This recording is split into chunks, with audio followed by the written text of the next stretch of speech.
Hey guys, welcome to my art desk. So I wanted to share with you a project I've been working on. I know I've shared this a few times on my channel before, but I've been doing some work on it. So this is my goddess journal, and this is essentially my first hand at a junk journal. I took the tarot tracker, the big, thick, like hardbound book. And after I was done using it, I basically gutted it, and then I followed Don Michelle's tutorial and did kind of my own thing with making a junk journal. Now, this is my first time ever making one, so it's not perfect, but I really like how it's turned out and sort of the individuality of it. But I will put the link down below to Don Michelle's tutorial so you guys can try this out if you want with a used book or what have you. I really want to put a goddess match here or something, but I haven't found something that works for what I'm going for. But so as you can see, I have just thrown in a ton of different various papers and stuff.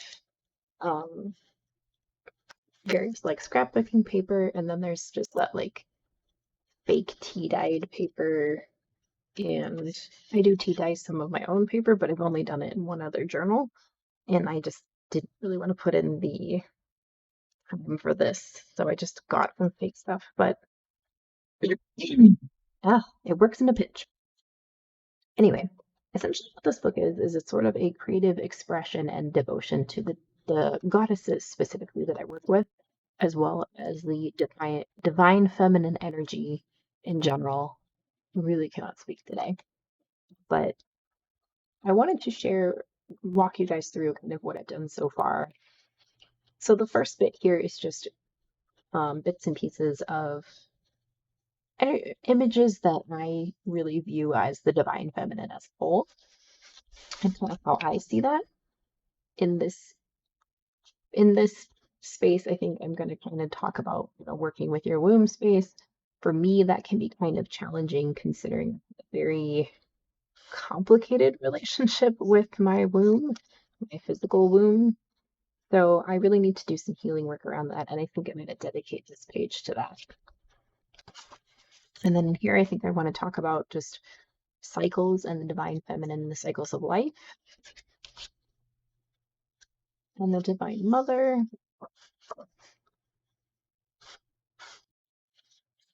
Yeah, and so after this little section here, it goes into the deities or the goddesses that I'm working with. So this is Freya's section. She is my matron deity, and I like to throw in symbols and images that really kind of represent how I see Freya. So you'll see a lot of falcon, you'll see a lot of like fierceness and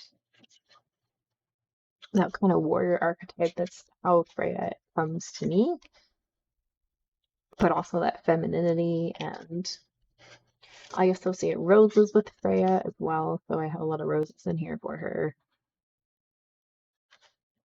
And this is going to be mostly prayers, devotionals, that sort of stuff that I really kind of want in here as sort of a paper devotional to her. So that is Freya's section, and I left myself a couple of extra pages. And then we get into Frigg, the All-Mother.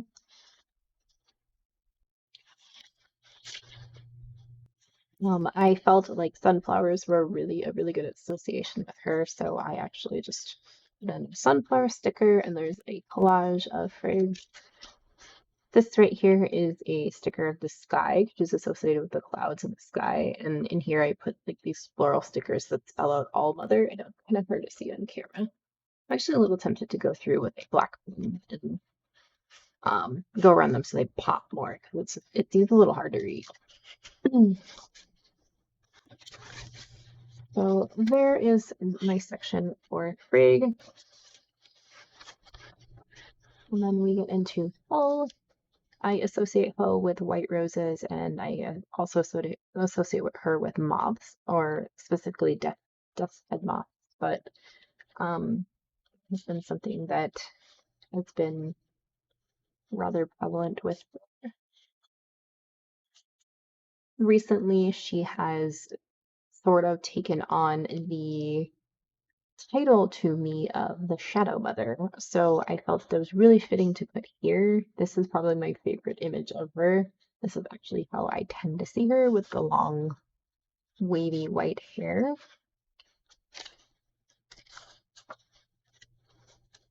Oh, there is her section.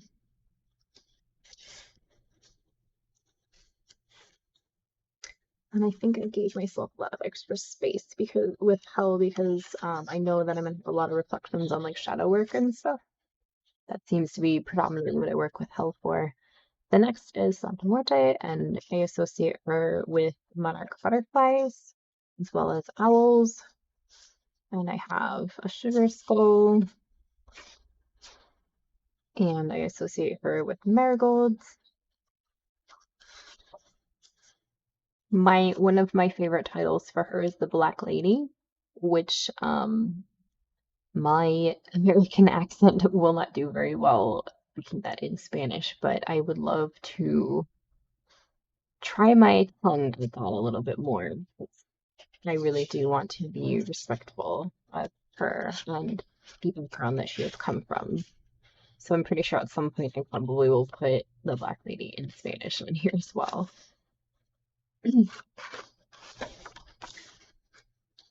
And so the rest of these pages are really just, I think, another like signature and a half of just various pages.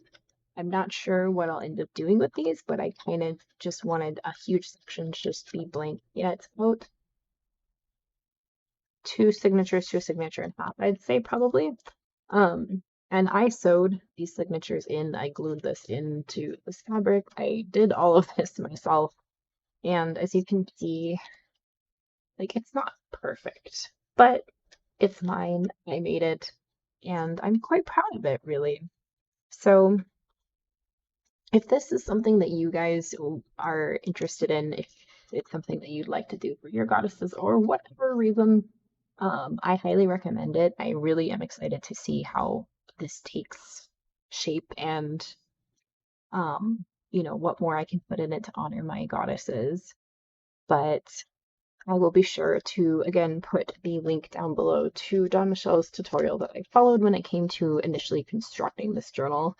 And then, once I got it filled and everything was ready to go, then I could kind of start to get a better idea of how I wanted to lay everything out too, which you can do as well when you're making the signatures. But um, I just really wanted to share with you guys the progress on it because I had been doing some work on it lately and I felt that it would be really fun to take a peek.